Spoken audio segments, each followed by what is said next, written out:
Are you feeling overwhelmed by the prospect of choosing a new CNC machine for your production line? You're not alone. With so many options available, it's easy to make mistakes along the way.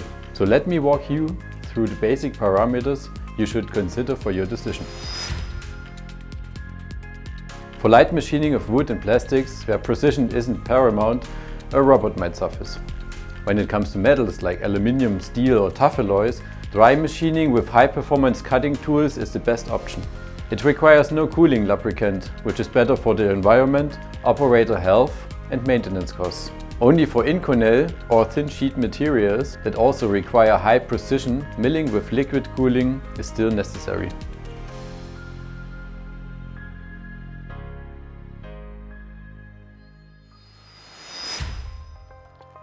The size and working envelope of the machine need consideration. Evaluate if the parts fit into the machine and if the travel range along all axes aligns with your machining needs. Ensure there is enough space around the workpiece for tool changes and part access for the machining spindle. Also consider the length and diameter for the necessary tools. Together with the maximum dimensions of your component, your shortest and longest tool define the total size of the working area. Choosing the right CNC machine obviously depends on the operations that should be performed in your production. Depending on the spectrum of workpieces, you need to include milling, mill turning, boring, deep hole drilling and relevant other processes in your search for the right machining solution. Also consider automation capability. Systems like robotics or pallet changers could increase your productivity.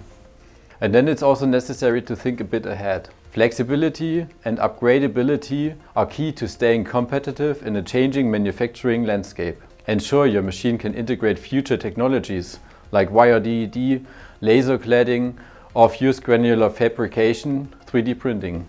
Stay ahead of the curve with a machine that adapts to evolving production methods.